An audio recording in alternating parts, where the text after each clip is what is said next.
8. I'm going to take a quick check and make sure the live stream is up, and then we will get started. Let's see. Still waiting over there. Let me check in chat. Good evening to you. It's good to see you here tonight, and it looks like the live stream is working. All right. Tonight's topic is going to be fascinating. I think it's incredibly controversial, and unfortunately, my level of research is not quite up to par with where I would like it to be. There are a number of scholars who have studied gender and sexual orientation more in depth than I have. What I have for you tonight, though, I think is a really interesting contextualization of this conversation relative to the way that the Bible is talking about sexuality and desire. Let's take a quick review of where we've been over the past few weeks, just to kind of orient ourselves, especially if you're new listening into this conversation. And by the way, if this is the first time you've joined, this Bible study has a live stream function. So if as we're going through, if you have a question or an observation or a passage that you want to share or add into the conversation, I do love to have an interactive Bible study. And it's always very interesting to see what directions we go. One of the reasons I invite this is because the very first fallacy that we have to overcome when we're looking inside of the Bible is that I have the right answer. If you put a whole bunch of Bible scholars in a room and ask them to answer a question, you will probably get a different answer from every single person, because the deeper you go into ancient texts like this, the more you find out that it has multiple meanings, and many of those meanings are legitimate, supportive, and in fact, very helpful. So, quick review, how we read the Bible matters. This was week 1. This is the whole point of this conversation on faith and sexuality. How are we going to look in the biblical text and let it inform our understanding of who God is, so perhaps we might live as more of a reflection of what we see. But when we look in the text, what do we find? Excuse me, I got distracted by something. When we look in the text, we often see what we are already looking for, what our community tells us we're allowed to find in there, maybe what our Christian tradition has found before, maybe what we read in English, or maybe what we dig into some of the biblical languages. Maybe we find what the authors intended to say, and maybe what the authors intended to say clearly reflects their experience, and maybe their experience tells us something about God. And I think this is the goal, but it's easy to get hung up along the way, and we have to really dig through all of these levels in order to understand what the Bible is saying and how we might want to bring it into our lives today. Week 2, we looked at biblical marriage. Particularly, we had this conversation, about this idea of being joined to that shows up in Genesis 2:24. This is the concept a lot of people think means being married to. And as we found out, being married to and being joined to are very different things. Being married can reflect this idea of joined to, but in the Bible, it very rarely ever does. In fact, there are 2 people who aren't married who are more joined to than most of the married people that we see throughout the Bible. That was an interesting night. Definitely kind of set us in an interesting direction. Week 3, we looked at adultery and divorce and looked at the opposite of join to being to separate from. Marriage and divorce being 2 examples of this phenomenon. Week 4, we looked at masturbation and pleasure, the passages that people think might talk about masturbation, the ones that don't, and the ones that possibly do. We also found out that people in the Old Testament had a lot more interest and focus on bodily fluids and how that influenced things like purity, which we looked at in week 5.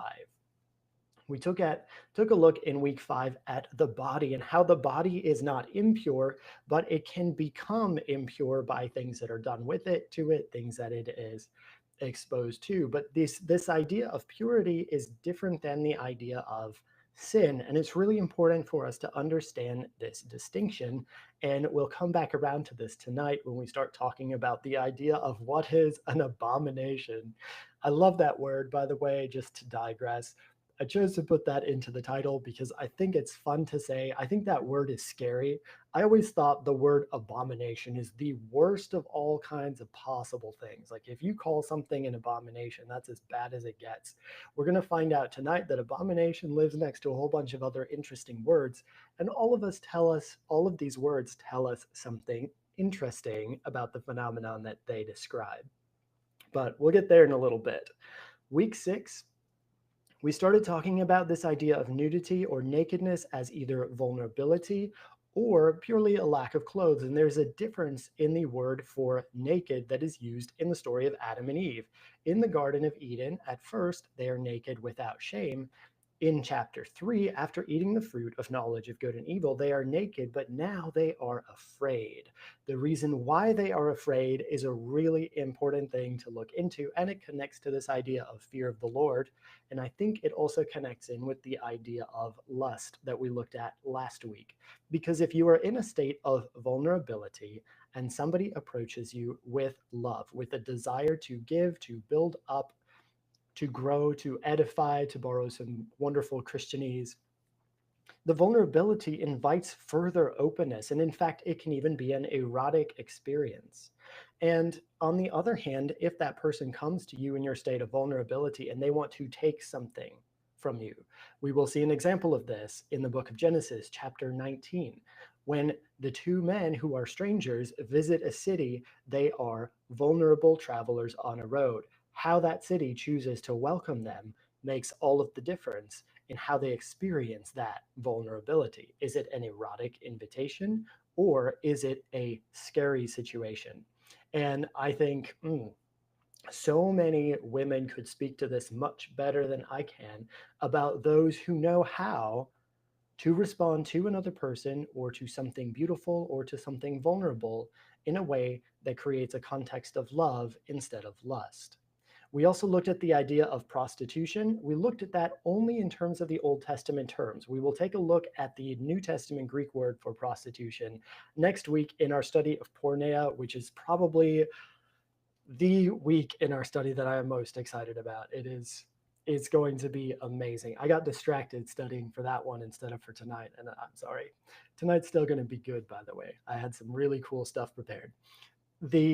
The piece we looked at, though, in terms of lust and prostitution and polyamory is that both polygamy and prostitution. Polygamy means men owning multiple women as wives, and prostitution means men purchasing multiple women to have as partners, is really two sides of the same coin. It's a transactional sexual situation in which the woman's body is the property being exchanged.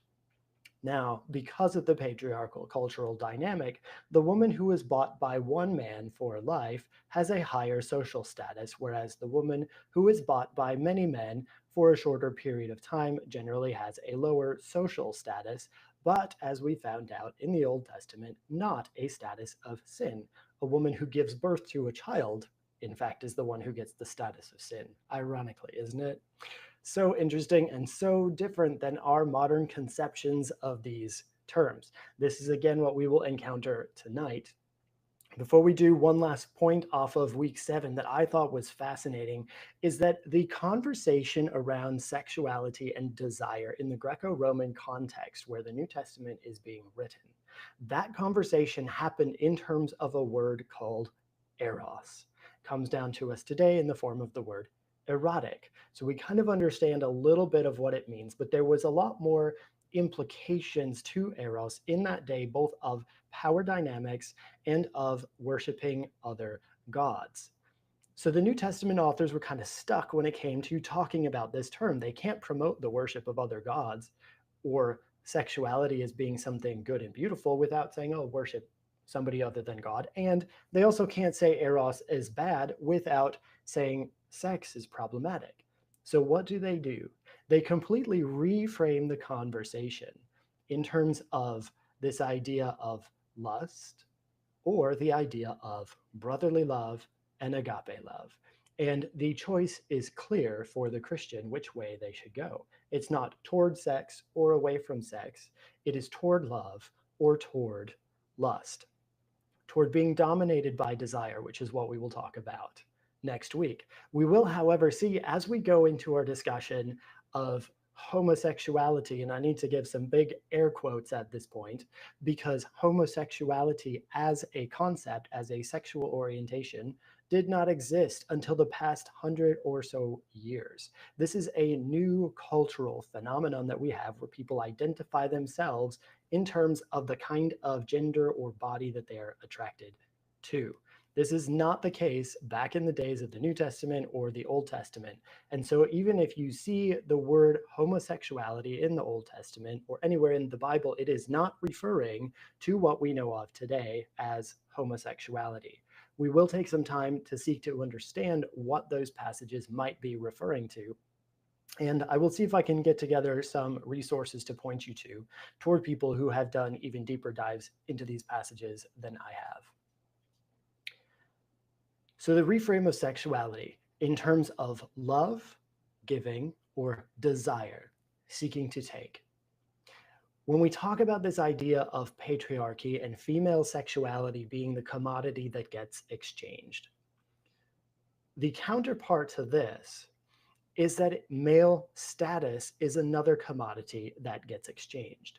Now, sexual behavior is an indication of status. And just one example that I will talk about for a moment is that in a Greek context, it mattered less what role you took in a sexual relationship. Let's just say this was a male-male relationship. What mattered less was what kind of body the other person had. What mattered more was whose body was doing the penetration. Because in this cultural context, male identity was defined by dominance and penetration. If you were not the penetrator, if you were not the dominant person in your relationship, you were lacking in your masculinity. This is fine if you are a boy. This is fine if you are female. This is not fine if you are another man of equal age, social status, economic privilege. You know what? It is also fine if you are a slave. It is also fine if you are a lower class person. So when we're discussing things like distinctions and setting boundaries around sexual behavior in a New Testament context, and even in an Old Testament context, what is important to the modern Christian mind is what kind of body do they have? But that's not what people are thinking back in that time period. What they are thinking is, what is the power dynamic here? Is this reflective of the order that is built in by nature, perhaps? We will look into that term a little bit, into our society, in that the higher class, higher status, higher power male is able to dominate other people through his sexuality. And now you see why the biblical reframe of the question of sexuality in terms of love and of lust is so incredibly significant, because it calls everyone out of this status hierarchy paradigm into an equal playing field. We're going to see a little bit more about that as we go through tonight. What I want to talk to us about, though, and just remind us that it's not so much about what we read in the Bible. We read a lot of things in the Bible that reflect the cultural situation of the people who are writing in that time, the people who are reading in that time. What is more important than what we read is the work that we do to read it well. And that's what I will encourage us toward. What I hope to give us tonight is an example of reading well, of digging deeply, and hopefully you will maybe even find some tools you can take yourself and continue the journey. If you do and you find some more things, I would love to hear what you uncover along the way. It is always fascinating to me to dig into this book. If you don't take the time to read carefully like this, you're going to end up saying something like, when God came up with the perfect culture, which we see in the book of Leviticus, men dominated women. Now, this is actually by a famous and very influential Christian teacher in the United States. I'm providing a quote from him, which is terrible. And the paraphrase is that he designed it with the man on top.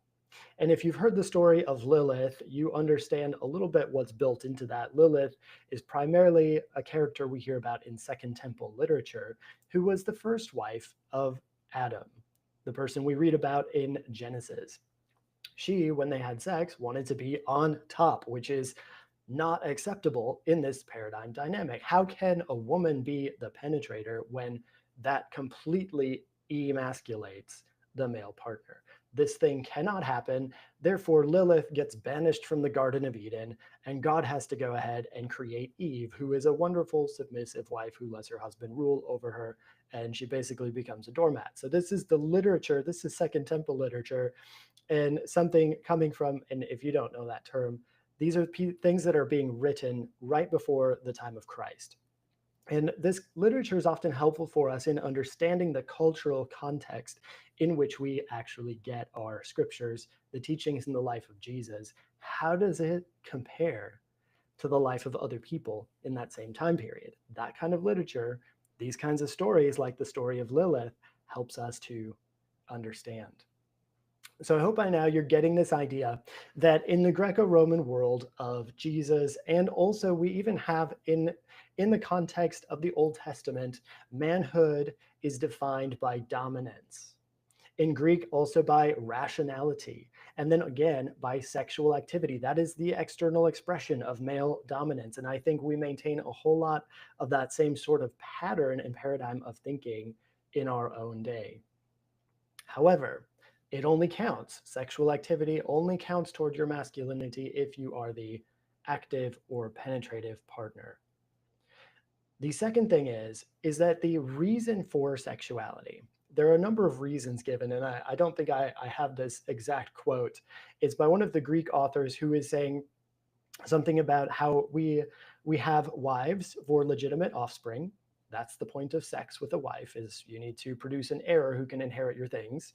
We have, I believe we have concubines for pleasure, and then we have heterae or courtesans, which are kind of the fancy prostitute for companionship.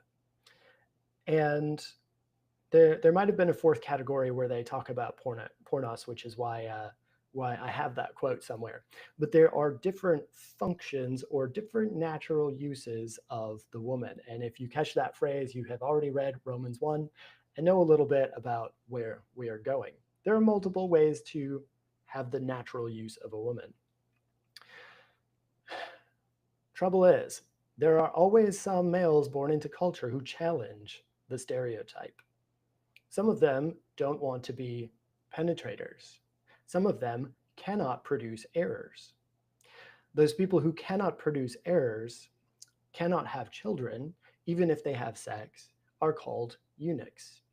In this context, they were men who were castrated. That means their ability to reproduce was taken away. I think a lot of us, when we talked about eunuchs in a church context, we think people who cannot have sex. And this is not the case. This is simply people who cannot procreate.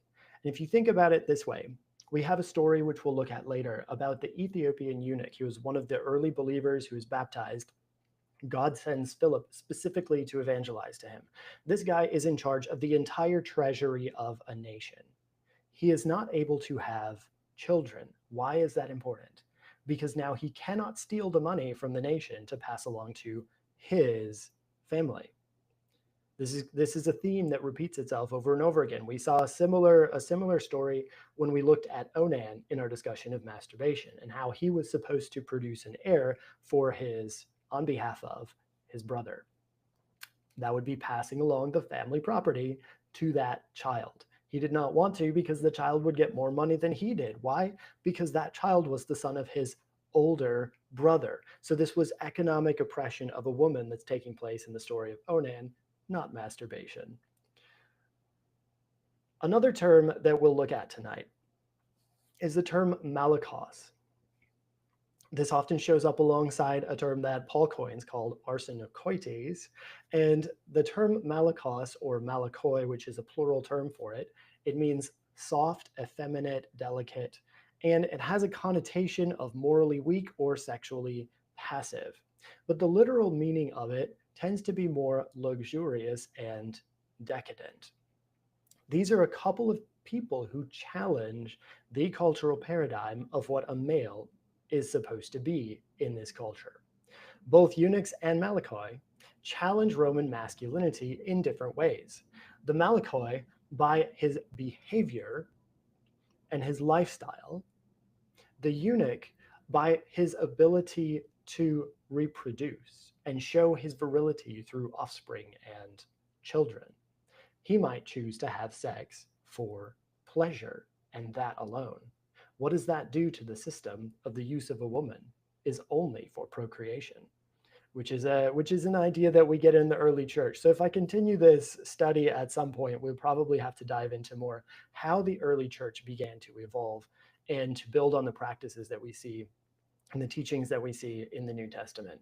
So we're coming back to the issue of appropriate and inappropriate ways to challenge the power dynamics that shape the cultural context of the writers of the scripture. That being said, now that we understand what is our context, we have a context in which a male who possesses multiple women is looked up to and respected. A woman who is possessed by multiple men is looked down on and not socially respected. The idea of a male being possessed by even one woman would be unheard of. This is all about masculinity. So when we begin to look at this question of homosexuality in terms that gets translated as homosexuality in the Bible, this is our context. It's a question of social status and who gets to penetrate who, and what the biblical authors are most often talking about is let's avoid a cultural reversal. This is what we see in Paul in a lot of the things that he talks about, be it men or women. But let's get started going through some of our clobber passages, or these wonderful passages. You've probably heard them before if you've looked at or been part of a study on homosexuality in the Bible. They are not about homosexuality, as we already said. But the first passage, Genesis chapter 19, kind of appears to be. If you want to take a look in your Bible, I'm going to actually pull up the Blue Letter Bible and open Genesis 19. We want to take a look at maybe a couple of particular verses. I also want, if you'd like, to take a look at Genesis chapter 18. Because in Genesis chapter 18, the Lord makes a visit to someone named Abraham. And the book of Genesis does this a lot. It contrasts people in one chapter with people who are in the next chapter. And here, this contrast is very interesting. I'm going to do a little bit of work to share my screen. Let's see. This is intriguing, isn't it? When I get started on these studies, I spend hours, and I hope you feel like you can do the same yourself. There's so many interesting things to find, and unfortunately, people don't go deep enough. They go into the text a little bit and say, oh, look, I think this happened, and then begin a social argument over it, trying to prove their point is correct. And it becomes a struggle of power dynamics and who has a bigger dick, unfortunately. That's the thing that I want to avoid when it comes to looking at scripture. And I think this is the thing that a lot of scripture is trying to help us avoid. So let's hear the screen share, Genesis chapter 18. When the Lord appears to Abraham, this is just what we're looking at. And Abraham is very hospitable. He invites the Lord in, he offers some food, he takes care of the people, offers them to rest. And what happens because of this? Okay, so a traveler in this context is in a position of vulnerability. In a sense, we could say that God is experiencing nakedness or exposing something about God's self to Abraham. Abraham responds with love, with care. And then God begins to open up even further and says, look, here are my plans that I have. What do you think about this? And Abraham now is in a position to converse with God. And in fact, he challenges God and says, oh, please, would you destroy this city if there are only 50 righteous people in here? And apparently in the city of Sodom, there were not even 10 people who counted as righteous. We'll see some things that contrast with righteousness when we get into the New Testament. But from Genesis chapter 18, we go into Genesis chapter 19, and we see that the men of Sodom now They respond to these two strangers who come to their city in a completely different way. Now, in this context, hospitality is one of the most important things that a person can do in their life. Entertaining strangers. This is something that goes all the way through the Old Testament and the New Testament. How do you respond to the foreigner, to the traveler, to the person who is different, who is passing through, to the one who is vulnerable? This is one of the most important and prominent themes that we see anywhere in the Bible. You would almost think it was sexuality, but after our study of lust and finding out that even the word lust does not refer to sex, I hope you're beginning to recognize that we sexualize the Bible in a lot of ways that it is never meant to be sexualized.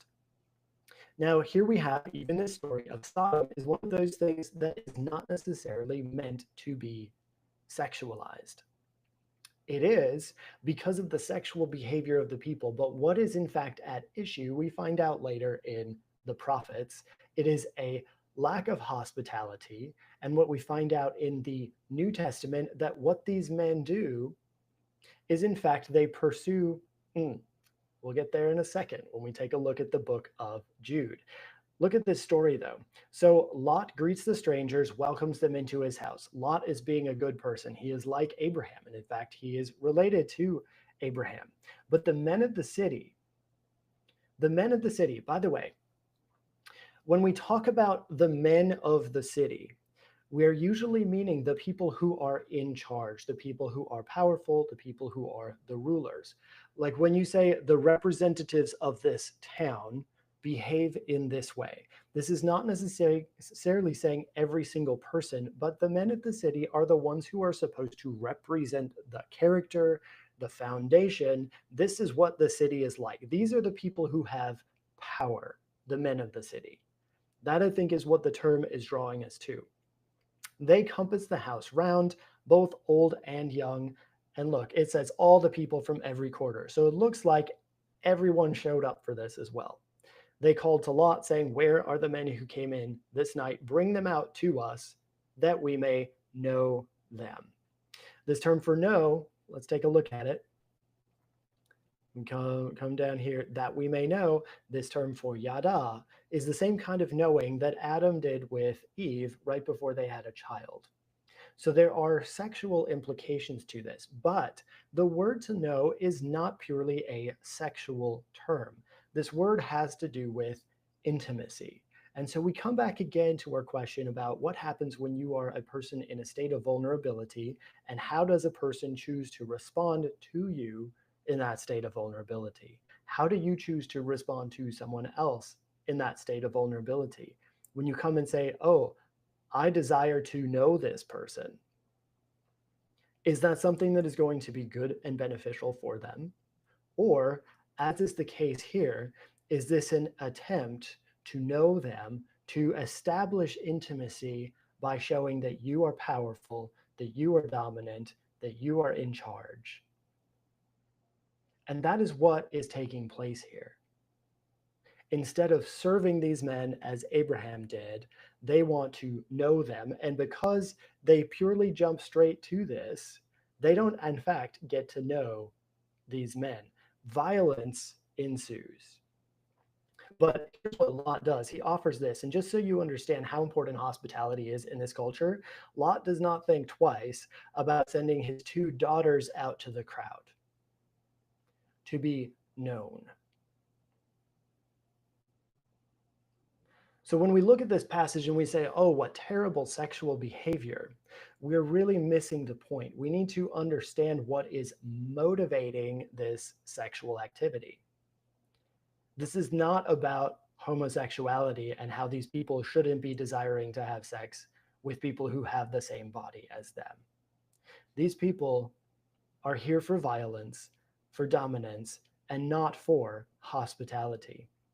What we see later on, I think, let's just see if we can find it this way. If we open this up, if we take a look at the word Sodom, which, by the way, that word has been misused in the English language far too much. It doesn't mean what people think it means, because when people say things like sodomy, they're referring to what happened here in Sodom, and what happened here was an abuse of power, taking advantage of strangers. So maybe we could say there's a lot of sodomy happening in the United States these days and be fairly accurate. However, it's not referring to homosexuality. So Sodom is the name of this city. These people were wicked and sinners exceedingly. There's a king of Sodom. Abraham has an interesting relationship, and the city is captured. All this all historical stuff. So most of the references are going to be here in Genesis. Now we see what happens to the city. God destroys the city. And later on, overthrown like Sodom and Gomorrah. So this becomes a story of look what happens when people defy God. The city gets overthrown. This is a story. Is it a mythology? Is it an actual history? Sometimes these two things can be really hard to separate when we're talking about things that happened, say, 3,000 or 4,000 years ago. The other piece of the city, though, look at this. The vine is the vine of Sodom, and of the fields of Gomorrah, the grapes are grapes of gall, their clusters are bitter. So used in this poetic imagery to describe something. Unless the Lord had left us a remnant, we should have been utterly destroyed. This is the book of Isaiah. So what was the sin of Sodom? And you've probably heard this before. What is the matter with them? What did they do? Let's see. Look at all of this. It was overthrown. It was overthrown. As I live, look at this. And then you get to Ezekiel 16:49. By the way, Ezekiel being the book that it is, it's an apocalyptic book with a lot of exaggerations, a lot of poetic imagery. And so I don't know that it's entirely fair for us to read this as this is a literary explanation of why God did what God did. This is Ezekiel trying to help the reader understand some sort of concept. And he's talking about Sodom, your sister, she and her daughters. Okay, this was the iniquity. Pride, fullness of bread, abundance of idleness was in her and in her daughters. Neither did she strengthen the hand of the poor and needy. They were haughty and committed abomination before me. So something they did was disgusting. What are the things that God finds disgusting? We'll take a look at that in a few minutes. But here's what's going on. This is how God describes it. He doesn't say, oh, the sin of Sodom was that their men wanted to have sex with other people that had male bodies. It's just not in here. But when we read it, when we talk about sodomy, this is what we talk about. What we need to understand is that this is just one of many examples of dominance. Now, the other thing that they did, interesting enough, Sodom shows up again, I think, let's see, we'll just type it in. Sodom shows up again in the book of Jude. Jude is a fascinating little book, but they talk about it here, Jude 1:7. Another reference to Sodom and Gomorrah. When we read this, I want to have in mind that whole other list of passages that we were looking at about Sodom and Gomorrah, because it means a whole lot of interesting things. So when a New Testament author refers to an Old Testament location or person, they want you to remember what that person meant throughout the Old Testament. What is the actual story? What was the meaning given to it by the other prophets and writers? This is a literary dialogue, and it's a beautiful thing because it tells us a lot about what was happening. So what is going on here in Sodom and Gomorrah? We have these cities, Jude is saying this, Sodom and Gomorrah and the cities around them were giving themselves over to fornication. So this is the word ekpornusasai. Wow, this is quite a long verb. At the root of this is the root porneia, porne or pornos, which we will look at next week. And it does not mean giving yourself over to fornication, because fornication means something different in English than porneia meant in the Greek. So this is unfortunately a bad translation. However, we're going to learn a little bit more about what was happening in Sodom and Gomorrah when we begin to look at that term next time. So they were committing porneia, giving themselves over to porneia, which is this Greek word, and they were doing something else. They were going after strange flesh. By the way, this word for strange is hetero.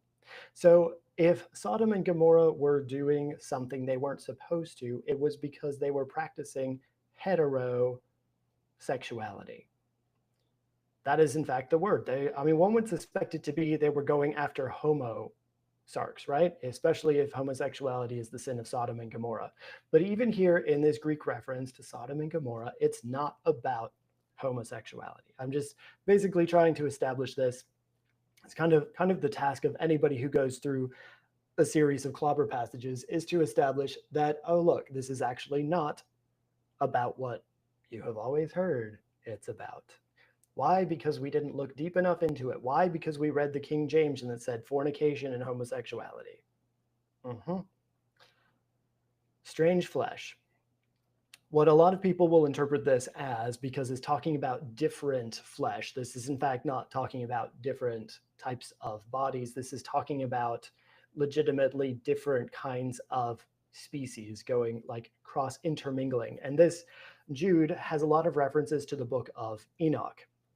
And in the book of Enoch, you get a story of angels and humans procreating. And this is in fact the origin of what are known as demons eventually, which is what we see bothering all kinds of people in the days of Jesus. So Jude is referring to this, and when he talks about going after strange flesh, he's most likely referring to the idea that the two men who came to visit Lot were of a different kind of created being altogether. They were not humans. And there's a lot of things that we'll read through the scripture, but there is not supposed to be interbreeding of humans with other non-human things. That's something that we get rather clearly. And in fact, throughout, let's take a look at our next passages even.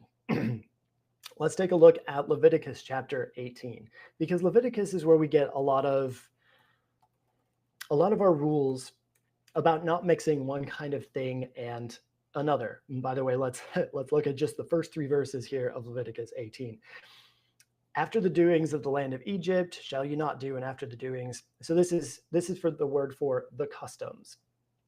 You shall not be like these other nations. You shall do the things that I tell you to do. So God is setting up a different way of life for the people of Israel than their surrounding neighbors. This is the opening of chapter 18. And by the way, oh my goodness, Leviticus is one of the most fascinating books. If you decide based on tonight's study to go and study this idea of what is the difference between something that is sinful, evil, wicked, an iniquity, an abomination, Leviticus is going to be very interesting, because there are about 6 different kinds of offerings and sacrifices you can bring, and different kinds of consequences depending upon which one of these categories your misbehavior falls into. So here we have this whole list about nakedness and uncovering nakedness of close kin. This is what people typically look at as the incest section. You shall not commit incest is basically a summary of Leviticus 18:6 down to 18, 17. All kinds of different sexual relations you're not supposed to have. There are a few that are missing from here, by the way. This would be between male and younger male who was part of the house. These are all about male-female sexual relationships. None of these are about male-male sexual relationships. Until you get near to the end, and you have this 1822. Now, I've been studying this for a little while. One of the first things I thought when I got here, you shall not lie with mankind as with womankind. And I thought, if we just look at that, this is kind of saying, take this whole list of all the women that you're not allowed to have sex with and apply it to the men as well. That's my sort of logical English reading of this passage. Turns out that doesn't necessarily fit with what the passage is trying to say. I still think it sounds interesting. And thus I want to share it, but it's not actually a very good pattern of interpretation, doesn't do justice to what is going on deeper in the structure of the text. The second thing that I want to look at is there's not really an explanation. There is for a couple of these things. She is thy aunt. You shall not do this. Any other? I am the Lord. So there are some reasons given for these different things as to why a Christian may want to do them or not do them. There's this idea of lying, but this is described as lying carnally. So this is a particular kind of lying that is happening with the neighbor's wife, and there's an intention to defile yourself. Okay. Interesting. And this is specifically defined as adultery, usually. I wonder, though, if this is referring to a case where maybe there was not an expectation of sexual exclusivity. It would take a lot more study of all of these terms and this whole passage in order to really unlock what's hidden in here. What I think is important for us to look at is that this is written to males. And in the context of masculinity, the way you expressed your masculinity was by having sex with a thing or a person or a piece of your property, whether that was a slave or a prostitute or a wife, or apparently in some cases, a child or a close relative. The relationship of the male within this family structure was supposed to be a safe place for this person, not a relationship here of dominance, not a relationship of violence. And so, this idea of uncovering the nakedness, let's draw our attention back to this idea of vulnerability. I think this word for nakedness, let's just double check it and see. The erva is the word here. I think this is the same word that is used in Genesis 3.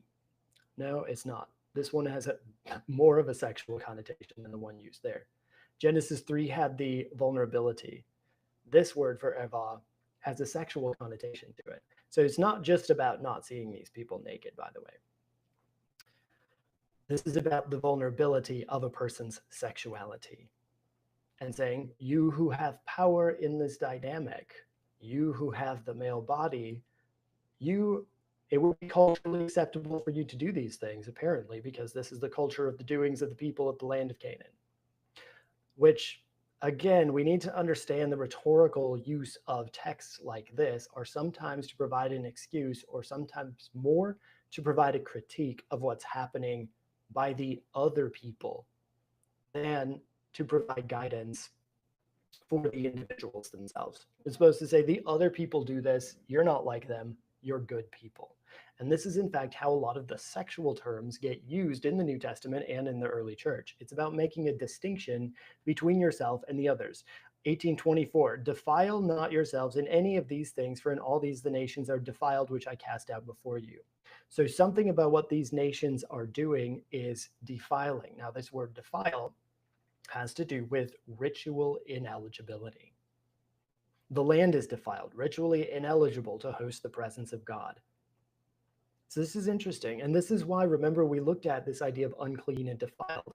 I think it's important for us to be able to distinguish between that. And look, it's not, in fact, a very good thing to be defiled. What happens? Therefore, I do visit the iniquity. The land vomits out the inhabitants. This is trying to explain why God is going to kick out the people. It's because of something happening here in Leviticus 18:22 is one of all of these things that is going on. Now, just to go directly into this passage for a little bit, the way that, let me take a drink actually.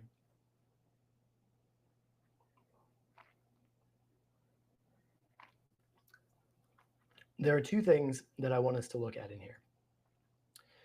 There's a modifier, lying with mankind, as with womankind. At the very basic level of the sentence structure, this is saying, do not do this thing with a man like you do with a woman. A woman is designed to be dominated, designed to be the object of penetration. Do not treat a male that way. Treating a male with domination when you should be on an equal status level is abomination. The second thing I want us to look at is these little edits here at the end. I want to do some more research and find out if it was a later scribe that came in and was like trying to describe and be like, oh, here's the explanation for why you shouldn't do these things. Sometimes that's what we get with these little notes when it comes to these textual things. And so is this the original writer saying, here's why you shouldn't do this? Or is this someone coming later and saying, oh, this is abomination? But let's dive into this word for just a minute and take a look at what abomination means, so we maybe understand what whoever put it there is trying to say. By the way, hello, Caleb. I see you in the chat. Good to have you here. So a list of abominations. There are 113 different kinds of abominations. If you want to, you kind of saw how I got here. You're welcome to try doing the same thing yourself in the Blue Letter Bible. It's very interesting. And it's the active part of another word, which means to abhor, something that's abominable. Again, you shall not abhor an Edomite. The basic meaning of this term is to find something disgusting. And the easy way to understand this is looking at the first example, Genesis 43:32. The Egyptians do not eat bread with the Hebrews. By the way, eating bread together was a way of being joined to or identifying oneself with another person. The Egyptians don't do this because that is abomination to the Egyptians. So eating bread with someone else is an abomination. The word is abhorrent or disgusting, something revolting, something that you want to remove yourself from. Every shepherd is an abomination unto the Egyptians. So a group of people can have things that are an abomination to them, which are an active part of the identity of another group of people. That's kind of interesting, right? So when it comes to our question of abomination, what I find interesting is that from here, we start to get into things that are abominations to God, or things that God finds repulsive or disgusting or abhorrent. And there are a lot of them. If you decide to come into this list, I copied a number of things, and we saw already in Leviticus 18, we had the Canaanite customs, the customs of those people in that land. We have idols and images in Deuteronomy 7. We have child sacrifice in Deuteronomy chapter 12. We have idolatry. We have blemished sacrifice, which I want to look at that. That one is here in, was it Deuteronomy 17? You shall not sacrifice to the Lord any bull or sheep wherein is blemish. Remember, we looked at blemish in our conversation about purity, and we discovered that people who had crushed testicles had a blemish. So I want us to remember this, because association, blemish, crushed testicles, that is the definition of eunuch, somebody who violates the gender norm. We're going to see this again in a little bit. A few other things. We have divination. Ooh, by the way, that one is another interesting one to look at. This term does not mean what you think it means. Cross-dressing. We have earnings of prostitution brought to the temple. We looked at that last time. By the way, stop Deuteronomy 23. We need to stop here because I actually learned something since our last study. I learned there's Deuteronomy 23:17. There's a unique word that gets translated whore and sodomite. This is kadeshah and kadesh. And this term gets translated into English and it gets sexualized, when actually within that cultural context, basically what it means is somebody who is dedicated or perhaps a slave of the temple, someone who is dedicated to the temple. The reason why we've sexualized that term is there are stories told of the Canaanites, the surrounding lands. Remember, Leviticus is telling us, look at all these practices that the people of the surrounding nations do. You're better than them. You're not like them. So when we're like, oh, the people who were temple servants, they were practicing prostitution and you could come there for free sex in service of the gods. But now we've been starting to do research outside of this literature that criticizes these groups of people. And it turns out that wasn't actually the practice. That we made up this whole story about a group of people based off a text that is trying to make them look bad. So when it comes to Deuteronomy 23:17, probably does not have anything to do with prostitution. Probably not. It may, because this kind of temple prostitution did happen from time to time, but the basic meaning of Kadesh or Kadeshah means a set apart one, set apart for the sacred service. Did the sacred service include sacred prostitution? Hard to say. Most likely not. And then we have this, the hire of a prostitute or the hire of a dog, which is a male prostitute. One of the few times male prostitutes gets mentioned in the Old Testament. Into the house of the Lord for what? For a vow. This is a very specific scenario that's being described here. Don't let God be the reason why you have to sell your body to someone else. I think that's great. That's an abomination. All right. Continuing on, remarrying a divorced wife after she married another person, dishonest weights and measures. What is that? Deuteronomy 25. Go back to our list here. There's a whole lot of things that are an abomination to God. But I decided to look and I was like, all right, so what are the other kinds of ways that God might choose to criticize something and say, well, this is terrible? Because something could be an abomination, it could be a sin, it could be an iniquity, it could be a transgression, it could be something evil, it could be something detestable, it could be something disgraceful, it could be lewdness, could be wicked, and it could be an abomination. Why are some of these things an abomination and other things are not? This, I would love to see somebody doing a taxonomy of sin. That's what I call it. Is why do these specific terms get applied to specific scenarios and actions?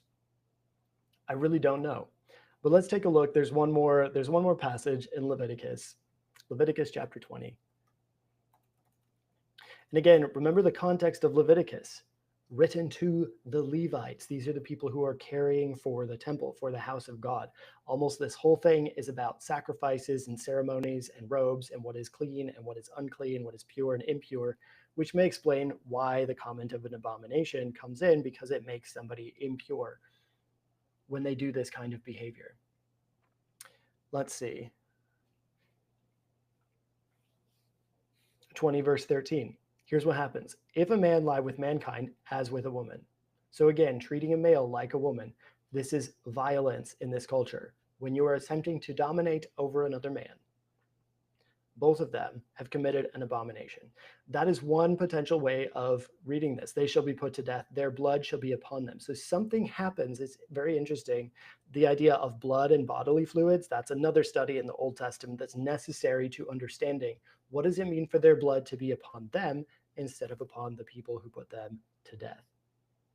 This is an important distinction. And there are these whole concepts and themes running through the Old Testament that we need to understand before we come in and we say, oh, the issue is that he was lying with a male and not with a female.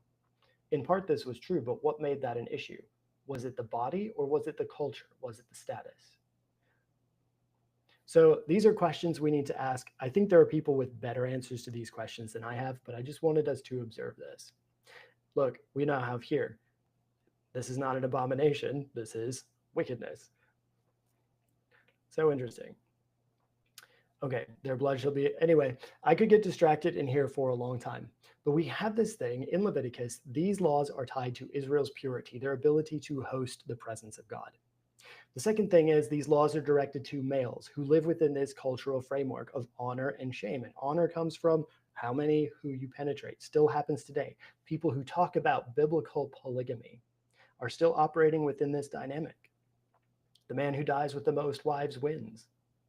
This is all about possession and power. And this is, in fact, what the scriptures are constantly urging us away from. Does that mean they're urging us away from having more than one sexual partner? I don't necessarily think so, but they are urging us away to move away from the dynamic of owning and dominating over one another. And we'll see this again in a couple places tonight. So we have this idea of a ritual taboo, things that are abominations, but also there's a lot of really great things that are abominations. And I tend to think that this is it's probably good that it's included here. That you're not going to go take advantage of another man, just like you're not going to go take advantage of all this list of women that gets put here. The other thing that we need to observe is that there are no mention of female-female relationships. The issue is about what a man does with his penis, what he does to dominate another person. That's what this passage is about, and something that he does here in lying with a male as with a woman is an abomination to God. The real concern isn't about love. It's not about sex. Neither one of those things are really mentioned here. This idea of lie with, that has implications. And so this is probably something sexual taking place. Let's see. We've looked at all of these. Let us move now to another term that's incredibly fascinating. And this term is in Romans chapter 1. If you've had a discussion with anybody about homosexuality, you've probably been to Romans chapter 1. By the way, let me stop my screen share carefully. And I'm going to share my whole window so you can see when I move into a separate tab. There we go. Let's do this window. There we go. How are we doing so far? I know this is a deep dive into some of these things, and I also wish I could have more understanding, but I was trying to point out some of those places that just require so much contextual understanding of the culture and the ritual and the meanings of terms that I just don't have yet. So if you've got some of that, or you have a resource that has been really helpful for you, feel free to drop that into the chat. Let's go to Romans 1. Well, now we're moving into Greek and into the New Testament, which I'm a little bit more familiar with. And Romans chapter 1 is very interesting because it's God and homosexuality. Here we have a question. There are two starting points for Romans chapter 1. People who are Jewish. So they have this, because what may be known of God is manifest in them, for God has shown it to them. Who are the people that God showed truth to? If you're a Jewish audience, you're going to be like, well, it was us, of course. We received the Torah, we have the law, we have the prophets, we have the wisdom literature. God has showed who God is to us. Then we have 20, for the invisible things of him from the creation of the world are clearly seen, being understood by things that are made. So really, this could be either written to the Jewish people or to a Gentile audience. A lot of people look at this passage and they interpret it in light of a parallel passage that shows up in a book called Wisdom of Solomon. And they think of it as a little bit of a parody. In the Wisdom of Solomon, you have a group of Jewish people who are critiquing Gentiles, saying, oh, look at these people, similar to Leviticus. This is their cultural custom, and it's terrible because they don't have revelation from God. Now here, this is saying these people had revelation from God, but they did not glorify him as God. All of this, professing that God, they became fools. That's a very interesting one right there. Changed the glory of the incorruptible God into an image made like corruptible man, to birds, four-footed beasts, and creeping things.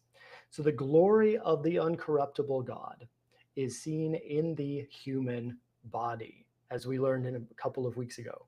This is the image of God in creation. Change this glory of God into an image. So we've exchanged one thing for another thing. Romans 1:23. The exchange is really interesting here, though, because the image of God that is described is like birds, four-footed beasts, and creeping things. These things are abominations, I believe, back in the Levitical covenant. A lot of them, not all of them, four-footed beasts. Some of them are not. Some of the birds are not. But this cannot be talking about the Romans, because the Romans, their images were all human. Their gods looked like humans. The only nation here in the nearby area that had gods that looked like birds, four-footed beasts, I'm not sure about creeping things, were the Egyptians. And I just don't understand why there might be a reference to them. So what I hope you see, just looking at verse 123, is that there is a lot of cultural nuance and a lot of polemical, this means like they're attacking, trying to make someone else look bad, charge in the way this text is constructed. Then we get to 24. God gave them up to uncleanness. We looked at this through the lusts, through the desires. As we remember, this isn't necessarily sexual. But if you see the word lust as a sexual thing, that is going to set you up to read the rest of what happens as worse sexual things. But let's imagine that lust is what we found out it was last time. And I'm hoping that this term is epithumia, but it might actually be passions. Let's see what it says. To uncleanness, we looked at that. Lust, epithumias. We looked at this already. This is the deep-seated desire, setting oneself upon something, letting it consume all of your attention. I have to have this. To possess. Remember, lust versus love. This is the contrast that's set up. And you must practice self-control to move beyond lust. So God gave them up to uncleanness through the lust of their own hearts, and the bodies get dishonored. Remember what was exchanged, the glory of God? The body. That was the body. Now the glory of God, the body, is being dishonored. Remember again, this let marriage be held in honor by all. Why? Because it was being dishonored in this context. So this idea of we forget that the body is important, it is valuable, it is a reflection of God in creation. change the truth of God to a lie, worship and serve the creature more than the creator. Again, notice the inversion. The creature is supposed to be under the creator.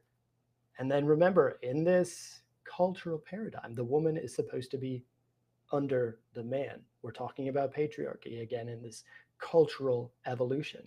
For this cause, God gave them to vile affections. Ooh, terrible things. For even their women did change the natural use into that which is against nature. And I'm going to digress for a minute. First, a lot of people think this is the one mention in the Bible of female homosexuality or female-female sexual relationships. Possibly, especially if you view the term lust as a sexual thing, I can understand why you would look at this. Then we also had this idea of affections. This is emotions, desires. I think this is going to be a similar thing. Like what are we actually going for? Pathos. Yeah. We talk about emotions, logos, ethos, and pathos. Pathos is the emotional movement. So similar to epithumia, what is thumos? What is moving you at this deep level? Then we have this idea of natural use. What is the natural? The natural use into something which is against nature. Something that they have decided to do is against nature. Now, when I read this, I'm thinking of this in terms of, I think, the American Declaration of Independence, the laws of nature and of nature's God. I'm thinking that nature must be the way that God designed things. Unfortunately, when we get to Paul's use of nature, we get things like 1 Corinthians, does not nature itself teach you that it is a shame for a man to have long hair? Now, I want you to just think about male lions for a second and ask you, what does nature teach you about it being shameful for a male to have long hair? Nature kind of teaches you the opposite. And when we get into a study, I will share a link because I think this is just a great little overview of this question about nature and how Paul uses nature. We talked about this researcher last time. I do love the things that this person looks into. This is looking on Paul's teaching about hair and what nature is supposed to teach. And what we find out is the way that Paul uses this term is not to refer to the way that God designed things. He's using this term to refer to the dominant cultural order. Because in that culture, Greek culture, men cut their hair short. Don't you know? Everybody knows this. If you're a male, you cut your hair short.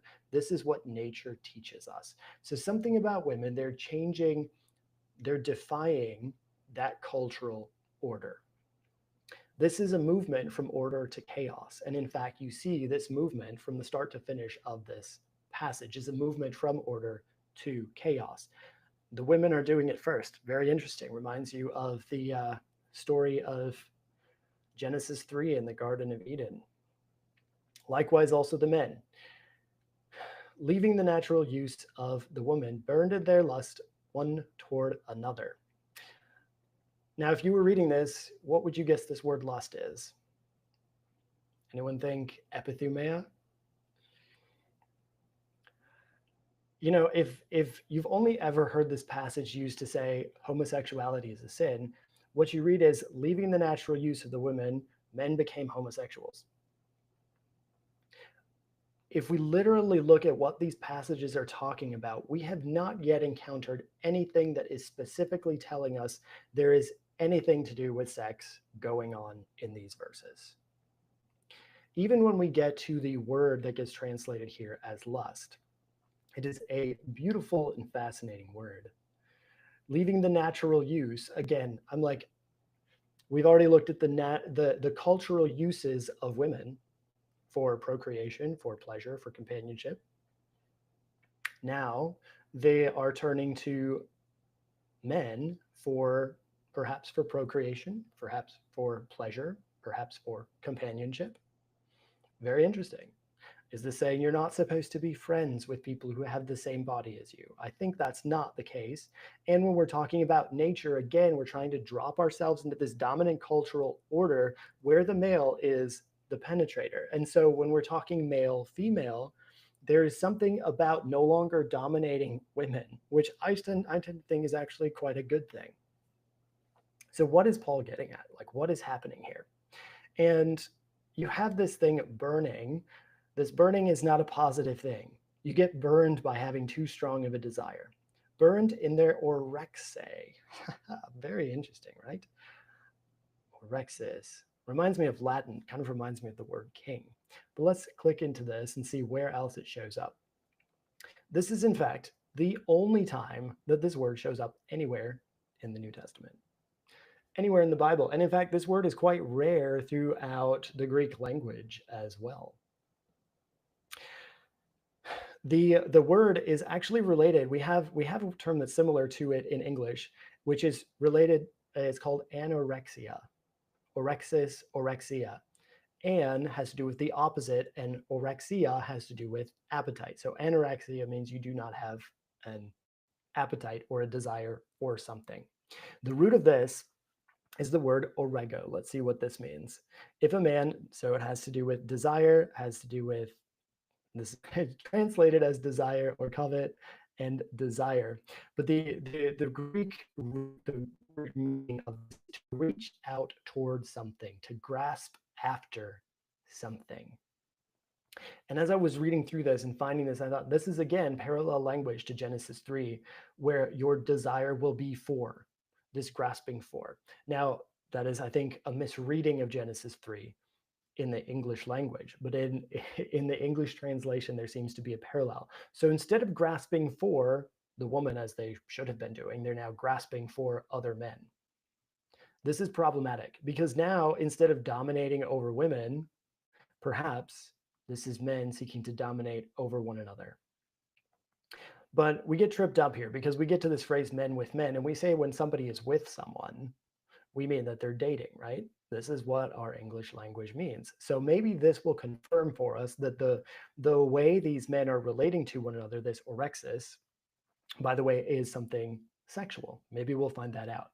A little bit more history on this is that the root of this appears in pre-Socratic thought. So this is like 400 or 500 years before Christ is when you had that root of reaching out or grasping for or longing. Plato takes this term and he makes it part of his theory of soul. So you have three parts. You have logos, which is reason. You have thymos or thumos, which we've already seen in terms of epithumia, lust. And then you have orexis. And in Plato's taxonomy, this word is a desire for bodily needs. So this is related to something to do with the desire. So these men have some sort of a bodily desire toward one another if we're using Plato's language. We have this example of Gorgias. Plato's using orexis for unrestrained appetite. For food. They want to eat each other, apparently. Aristotle uses this a little bit differently. And he kind of uses orexis as the overarching term for all kinds of desire. This can include epithumia, which, by the way, epithumia is good and positive desires most of the time. This also includes thumos, which is the desire for honor or vengeance, sometimes gets translated as wrath. And it's also boulesis. This is a word we haven't encountered, and I don't think we see it in the New Testament either. But this is in Greek writing, and this is referring to a rational desire for something that is good for you. This desire for justice. Orexis in Aristotle encompasses all of those. So how is Paul using the term?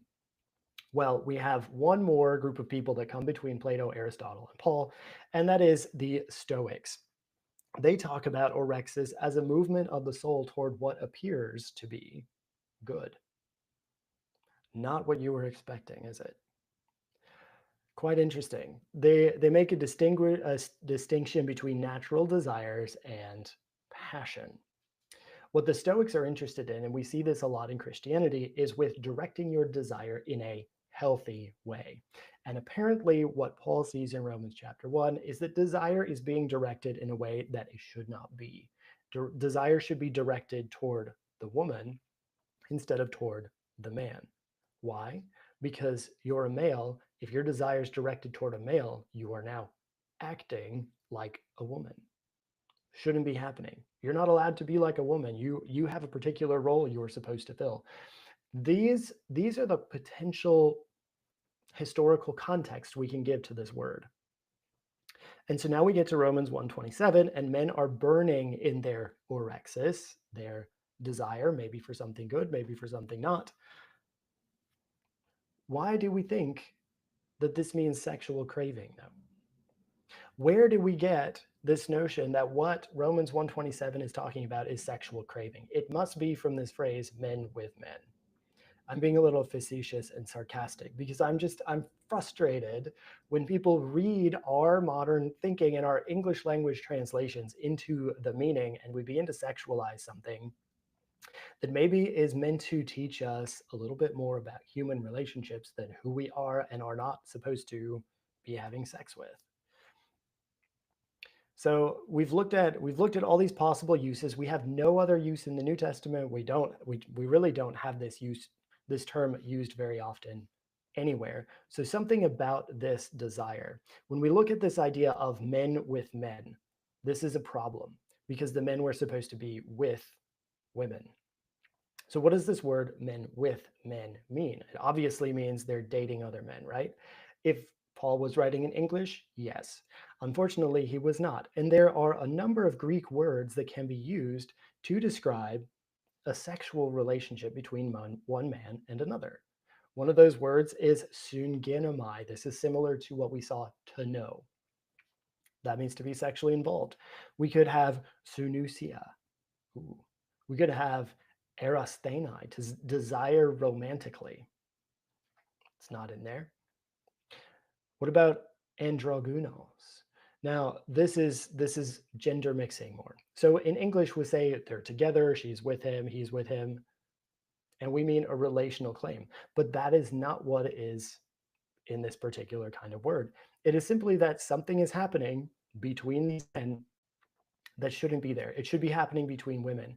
And in other words, there is a cultural upset. Look what happens if we keep going. They did not like to retain God in their knowledge. They're doing things which are not convenient. We have unrighteousness, we have porneia, which we'll see next week, wickedness, covetousness, maliciousness, envy, murder, debate, deceit, malignity, whispers. Look at all these sexual things happening here. It's like, this is what I hope that you get, is when there's these words that we think are sexual and we start to put them into their context, they're often calling us to a deeper understanding of our own desire and intention. They're not calling out who somebody is attracted to or not. There's not even this framework or paradigm of homosexuality or not in this context.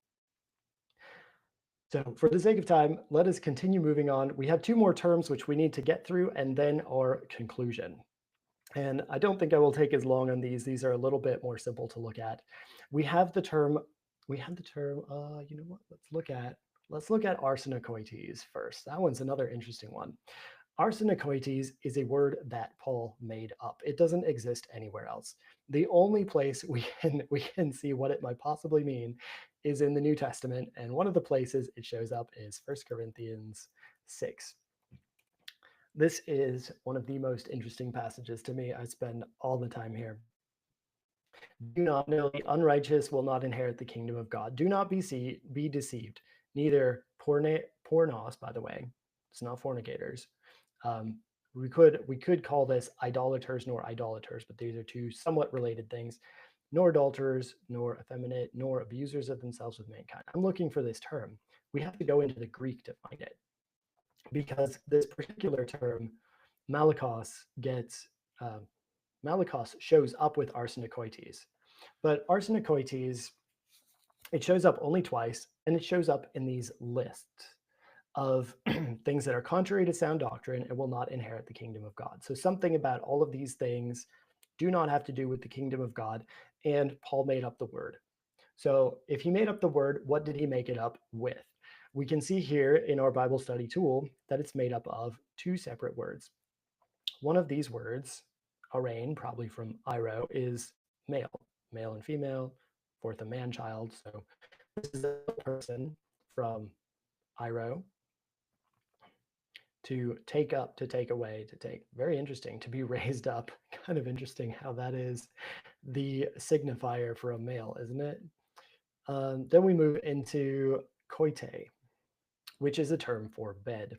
And here we have a person who is in bed with all of his children. And let's not imagine that that is a sexual thing. However, we also have Rebecca also had conceived. This is how the word bed is translated by one, even by her father Isaac.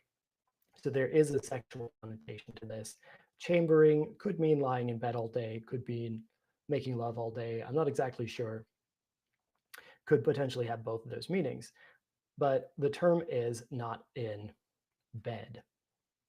That's what it is. So, what is the context? In order to understand that, we have to look at how that term is used in that culture and what are the possible things that it could signify.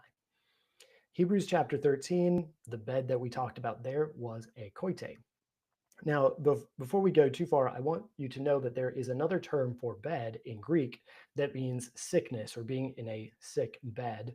And it seems that Paul did not choose to coin his word with the being sick. So it's not about making a man sick. This is about laying a man in bed. Because actually, let's go one step deeper. The origin of koite is kemai, which means to lay something down. So if you are going to lay a male down in a bed, this is you exercising power over that other person. Now, a lot of people will say something like, well, Paul was probably referring to the Leviticus passages, which talk about they use this terminology to lie with men who lie with men as with women. I tend to ask a question about that because he just drops the term into a list and expects his readers to understand in Greek. And given that a lot of his readers, particularly what we have in Corinth, they're probably not Jewish people. They're probably not super familiar with the book of Leviticus. So he expects them to understand what this means on the basis of their cultural context. Given that, if we detach this from Leviticus, then what does it mean? That's a very interesting question. It's been translated one who lies with a male as with a female. That is the exact Leviticus citation. Why would Paul do that? That's kind of confusing. Why not use any number of terms that are available to his day to say men who have sex with men? Why does he make up a term? Could be because he's trying to point people back to Leviticus. Could be that there are meanings attached to this that exist in that culture that we don't necessarily understand today. Either one of these two meanings, though, oh, I have in my notes, the literal meaning of this is males lying in a bed. This is the same word for Jesus lying in a manger. And I know a guy, a pastor friend of mine. I guess we're probably not friends. We haven't seen each other in years. Once upon a time, we shared a bed. He is a biblical literalist, and he probably would be deeply disturbed by knowing exactly what this word means. The thing is that this does have a sexual connotation, and when things have a sexual connotation in this culture, they have a power dynamic that is attached to them. So why did Paul make up a term? What is he talking about? I think we can understand it a little bit more as we go into what the rest of the terms are in this list. They only show up in two places. And what he's trying to communicate is that there are things that you can do that lead to separation from the kingdom of God. These are not part of what the Christian is called to. And in fact, when we dive into this word that gets translated as fornicators, we'll understand a lot more about these passages.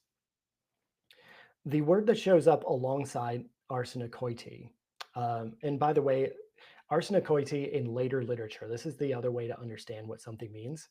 It takes on a meaning of economic exploitation. So as this term is used after Paul, people are like, oh, that's an interesting term. Let's use it now in our writing. And they use it to talk about exploiting someone else, or they used it to talk about male rape, violence against another man.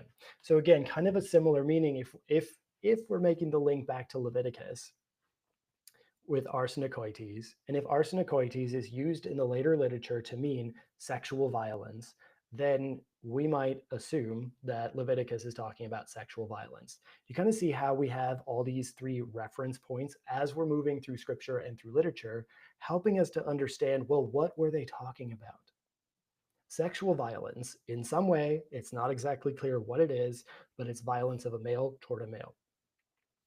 Quite likely, there's some kind of violence happening in Romans chapter 1 as well. Is it sexual? Possibly. But that's not what the word tells us. It tells us that the issue is with the violence. The issue is with the desire. The issue is not with, I mean, can you imagine reading Romans 1 as Paul trying to legitimize violence against women? That is the other interpretation we get when we say, oh, the only issue here is that they had the wrong body parts. That's not the issue. The issue is the orexis. The issue is the desire. The issue is the violence and the exploitation. The other piece that shows up in both these two passages and a couple of other places is the term malakos or malakoi for plural. Jesus mentions this, and the literal meaning of this term, we see this is translated 1 Corinthians 6:9 as effeminate, but in Jesus, he's talking about people who wear soft clothes. So a soft clothed person is apparently challenging the male norms because the opposite, look at this. I think it's in Matthew. Jesus said, when people went out to see John, did they go to see a man clothed in soft raiment? Behold, the ones who wear soft clothing are in kings' houses. Do you kind of get the connection to eunuchs again? The ones who are trustworthy? We're referring to people who are challenging the male gender norms. The prophet John the Baptist, he's wearing sackcloth and eating locusts. Oh my gosh, that guy is a man. The one who's wearing soft raiment? Not so much. Right? He's talking about all of us today who wear these super soft textiles all the time. The issue, again, isn't with the textiles. He's not saying adulterers nor people who wear nice clothes. There's something that is attached to this term, malakos, which is an indication of some sort of moral failure, which is why it shows up here in the list, 1 Corinthians 6:9. Let's see. Are there any, does it show up in the Old Testament at all? It does. It shows up in here and is referring to soft words, a soft tongue, and that I think it's the innermost parts of the belly. Let's see where it shows up here. It does not give us a direct translation. The words, kerkopon. So this seems to be saying that is the words of a soft spoken person. And some translations will say that the words of a whisperer. So words spoken softly are like this. That's one way of translating this. So when it comes to this term malakos, this has to do with soft. So what is Paul saying? That a soft man is somehow an unrighteous person? Probably not. He's probably looking at some sort of thing about people who were soft. And in that day, the term malakos could be used as an insult for men who were soft in their bodies, in their voice, or their lifestyle. Why? Because being hard, thinking in terms of a euphemism, is connected to your manliness. If you are a soft person, you are not being a man.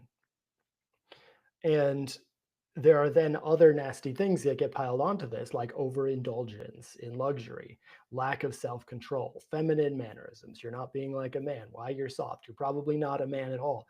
You lost your man card because you were too soft. You need to be hard. You need to be rough. You need to be dominant. Again, we're looking at the cultural stereotype of masculinity. That's why we're talking about gender norms and homosexuality, and how these terms that gets translated in they get translated in terms of homosexuality. I think there's one that like combines these two things together. Men who have sex with men, I think, is what the ESV says here. You see how we're reading sexuality into this, and it's not about that. It is in fact about challenging the gender norms of the day, and that makes people very uncomfortable back then, just as it does today. It gets put next to arsenokoites, people, okay? And so we have two potentially different groups. We have one group of men who are very luxurious and soft-spoken. These are the malakoi, and the arsenokoites may then be the ones who are very rough and dominant, and people who are practicing violence toward others. Both of these two things, Paul seems to think are problematic. And in fact, there are a number of things that he thinks is problematic that we're going to look at next week. I find very interesting. There's an issue with this, though, And this issue is coming up in modern conversations about Jesus because Jesus was not manly and masculine enough. He was not being dominant and hard on the cross, right? He was being dominated. He was losing his man card, not practicing his power. So, what does it mean to be a man like Jesus, who also challenges these dominant cultural norms, who challenges the natural way of things, as Paul might say? We're going to take a look at this, but why do people think Malakos has anything to do with sex? Maybe because there was a little bit of a sexual implication to it. But this has to do with the kind of clothes that a person wears, with the kind of voice that they speak with. So when we import our meaning, like the ESV, thank you, onto this, and we're like, well, who wears nice clothes? Well, it's probably gay people. Who speaks with a soft tone of voice? Well, it's probably gay people. I'm pretty sure 1 Corinthians 6:9 is saying gay people are the problem. That is, do you see how when we import our own bias into the text, we come to a totally different conclusion and we lose this idea of getting lost in luxury, which is what Malakos is meant to draw us to. Getting lost in luxury may be drawing us away from the kingdom of God. So Malakoi is a slur against a certain class of people. Being too much like a woman, if we're going to put it very bluntly. That's why it was an insult to call someone a Malachite. Arsenokoites were probably sexual violence against boys or slaves. These are the most likely things that are being referred to here. There are also in this list so many other things that all refer to the exploitation of others or the giving of oneself to something other than God. And that is, in fact, what these lists by Paul, both in 1 Corinthians 6 and in 1 Timothy 1, we saw both of them. These are all about following the lust of your heart versus loving God and loving others. This is, again, the paradigm shift that gets set up in the conversation about sex. It's not about who, what, when. It is about how and the intention and the approach. We also have something that's very interesting to me because Paul he doesn't seem to like the Malakoi very much. He doesn't like soft men. He seems to really be about this cultural hierarchy and framework in Romans 1. No matter how you read this, he's saying there's been an inversion of this dominance paradigm, and that to him is problematic. Furthermore, if he's transferring things from Leviticus about who is and who is not allowed to do certain things, and if he's talking about this idea of being defiled and undefiled as being significant, Paul is not going to be a very big fan of this group of people who Jesus welcomes into the kingdom. This group of people tended to wear soft clothes. This group of people tended to be in kings' houses, and this group of people often were unable to reproduce. Why? Because they had a blemish that made them ineligible to go into the house of God. We're going to take a quick look at this as we wrap up. So here we have the word for eunuch, which is often translated as chamberlain or officer. And if we take a look at who these people are, Potiphar, an officer of Pharaoh. The king of Israel is calling to an officer. Nice way of saying this. Who held this office? The people who were allowed to be close to the king and the people who were trusted were the people who did not have their own children or capacity to produce their own children. This somehow earned you trust in the royal house. And so oftentimes eunuchs, though they were publicly humiliated, they were not able to participate in this honor-shame dynamic. They were not able to reproduce with lots of women and have these polygamous families with a multitude of blessings from God. They could have sex, but they could never have children. They could never really express their dominance. And furthermore, the voice goes up and they tend to be and perhaps even behave or appear more feminine. Add to this the luxury and the finery. Malakos is probably a slur that is derived from this particular group of people. So again, officers, royal people, Daniel was probably one of these. Then we have chamberlains in the book of Esther. So you get the idea of who this group of people are. And one of the things that I thought was really interesting is that the prophets, Isaiah, begins to speak to these two groups of people. This is Isaiah 56. This is quite interesting. The son of a stranger means nobody knows who this person's father is. This is a person that is rejected from this cultural paradigm, who has no power, no voice in society, joins himself to the Lord, begins to identify himself with the Lord. By the way, this phrase joined to, do you remember this? This is about the idea of covenantal identification with someone. Speak, saying, do not let this person say, the Lord has separated me from his people. So even though culture, even though Paul's natural way of things would have separated this person, saying, oh, this person is the son of a prostitute, God has not done this. This is what the prophet is saying. This is so interesting. It's counter-cultural. This is counter, in fact, what Paul is teaching us about Malakos, perhaps. Neither let the eunuch say, behold, I am a dry tree. Do you get the symbolism of this? By the way, if any of you think that eunuchs cut off the whole penis, this almost never, ever happened. Pretty much the case, anybody who was made a eunuch for professional purposes was simply castrated. The ability to reproduce was removed. So they were a tree, standing up, erect, aroused, able to have sex, but not able to reproduce. Thus says the Lord, the eunuchs that keep my Sabbath. So these people are being joined to the Lord, choosing the things that please me, take hold of my covenant. Even to them I will give in my house, within my walls, a place and a name better than of sons and of daughters. So this whole point of being a eunuch or not was having sons and daughters. Eunuchs could not have children. I will give them an everlasting name that will not be cut off, ironically, right? So this language, poetic and so beautiful. The sons of the stranger that join themselves to the Lord to serve them, every one of them, I will bring to my holy mountain. This is such a beautiful prophecy because this is taking the people who are outcast by this social system and saying, you are going to be on the inside in the kingdom of God. Now, remember this. We'll take a look here. One who had a crushed testicle, the eunuch, was not allowed to draw near to present the food to God. He was not allowed in the temple.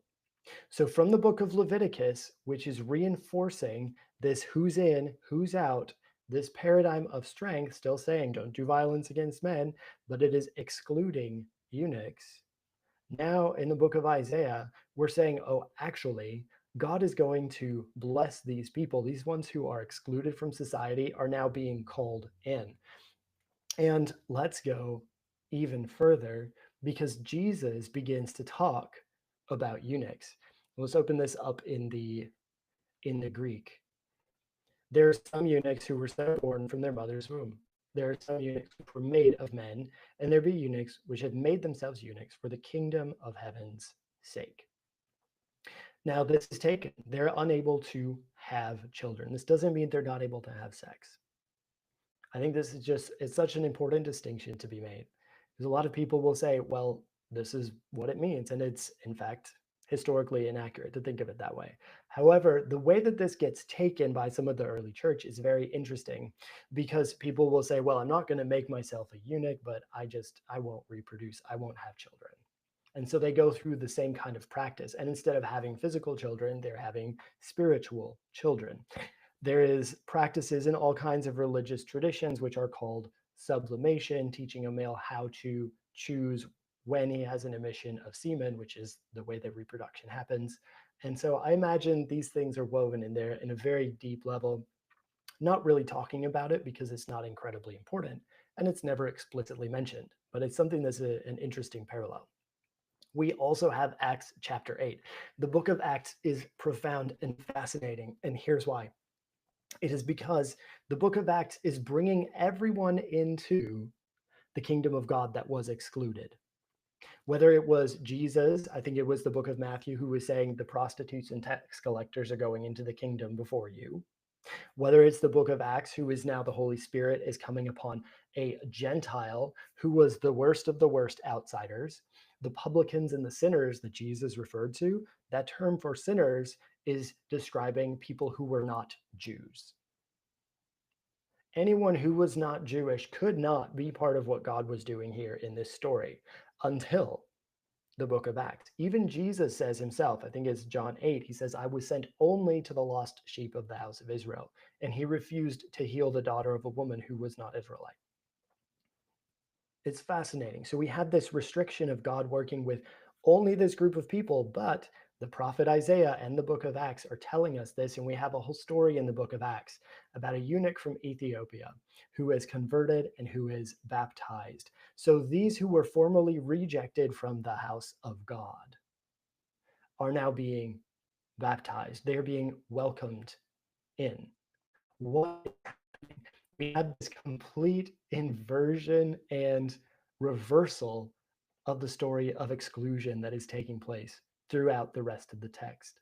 And what I find fascinating is that these books, the Gospels, are actually written later than the writings of Paul. And so the story of Jesus and what he does and says might in fact subvert some of this idea of rejecting those who wear soft raiment. The rejection of the eunuchs is not happening anymore in the stories of Jesus. The rejection of the prostitutes, which we're going to see clearly in our study next week by Paul, not happening in the story of Jesus. He is in fact eating with them, which is the way one was joined to another, was by eating and identifying with them. Jesus is calling into question some of these things that I think we see in the writings of Paul, who is a wonderful scholar of the law, but who was also in dialogue with other early Christians. He was a prolific author. So when we look at early Christianity, it was incredibly influential. But one of my teachers said this, and that it's important to remember that he was not the only voice speaking to the churches in those days. It's important to not assume that Paul got everything right, but to recognize him in conversation with the culture and with the Christian community that he is part of. And he is speaking from a very specific standpoint. Looking at this. So this was really where I wanted to wrap up and close, because uh, Paul does do something. I want to speak up on his behalf, because Paul's big argument is that Gentiles are now part of the work that God is doing. And instead of circumcision, baptism is the symbol of what's going on. And I want to tie this together with our conversation about eunuchs, because circumcision is a cutting off of some part of the person's body. And this was the covenant given to Abraham. There was a cutting off, and the symbolic meaning of this, I think we saw it in Jeremiah, was this idea that a person was cut off from God. We see this disconnection, this separation happening in the story of the garden in Genesis 3, this being cut off from God, this fear, this vulnerability leading to fear. And this is what circumcision symbolizes, is that a part of you has been cut off, and there is a separation that has taken place. When baptism replaces circumcision, it is symbolizing something new and something beautiful, and saying that, like Christ, the one who is our example, we are passing through the waters of death and being raised again into new life. It's no longer this cut off and offering sacrifices of blood to draw near. This is passing through death and coming into new life. It is now a life and a way of repentance and change and growth and evolution. It is no longer this question of boundaries and separation. This is again what circumcision symbolizes. It's boundaries and separation. Passing through death and into life, now we have this story of union where Christ is breaking down the dividing wall of separation. We have this favorite passage of Galatians: in Christ there is no male or female, slave or free. And so Paul, even while he is talking about upholding cultural dynamics in a lot of places, he is also challenging them at a very deep level from incredible scholarship. He is a brilliant writer, brilliant theologian. And so fundamentally, this is what I'm calling us to, that we are still in this story. We are still in this evolving unfolding of what it means to be a follower of the way of Jesus. And yes, we can choose to draw our boundaries and try to find who's in and who's out, and that might be our focus. We might be the circumcision crowd, Or we can start to ask ourselves the question, how do we choose to read the scriptures? To find a way to separate ourselves from one another, to call out those people who do the bad thing that are going to be destroyed by God. When Paul is writing, he's talking primarily to a class of people who are drawn from the lower economic caste of society. These are people who do not have a voice. Now he's trying to teach them how to act with dignity and with honor and saying, hey, don't do this. Even though the rich, wealthy people do things this way, even though exploitation happens legally by the rich people, don't do this. This isn't for you. He's still talking about this. He's still trying to give people this idea of behaving with dignity, calling them to holiness, calling them to honor, calling them to self-control with their bodies. Why? Because the body is a sacred thing. We're going to talk more about this next week. But look at what it means to be sacred, to be the meeting place of God. In the story of Jesus, it doesn't exclude eunuchs anymore. It doesn't exclude the prostitutes anymore. It doesn't exclude the women anymore. It doesn't exclude Gentiles anymore. It doesn't exclude slaves anymore. It brings all of us together in this equal place, in this equal pursuit. We all experience desire. We are all called to something. It is not to participate in these status hierarchies. It is not to be one against the other, turning the desire one toward another. I think this is a call for us all to turn our desire toward God, and for that to be the starting point of our sexual expression. So that's the place where I'm going to leave us tonight.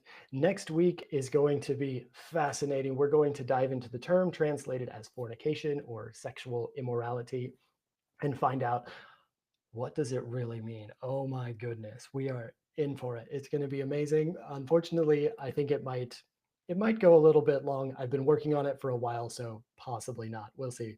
Hoping to fit this into an hour and a half. If you have any questions from tonight or about next week, would love to hear those. Feel free to send me an email or a message. As always, great to have some of you here live with me in the chat. Thank you for joining me on this Bible study adventure. We are almost finished. This was week 8 of 10 of the One Flesh Bible study series. If you have a friend who you think would love to join, feel free to send them to my website, sacrednotsinful.com/oneflesh2025. Sign up for reminder emails, and that will also be the way you can get access to these recordings on an ongoing basis. I'm currently working on uploading them right now in 4K. I noticed some of the live streams don't come through as clear as I'd like. So if any of those live streams are not clear, send me a message. I can give you a direct link to the upload that is high quality, so you can enjoy working your way through that video. Well, until next time, love to you all.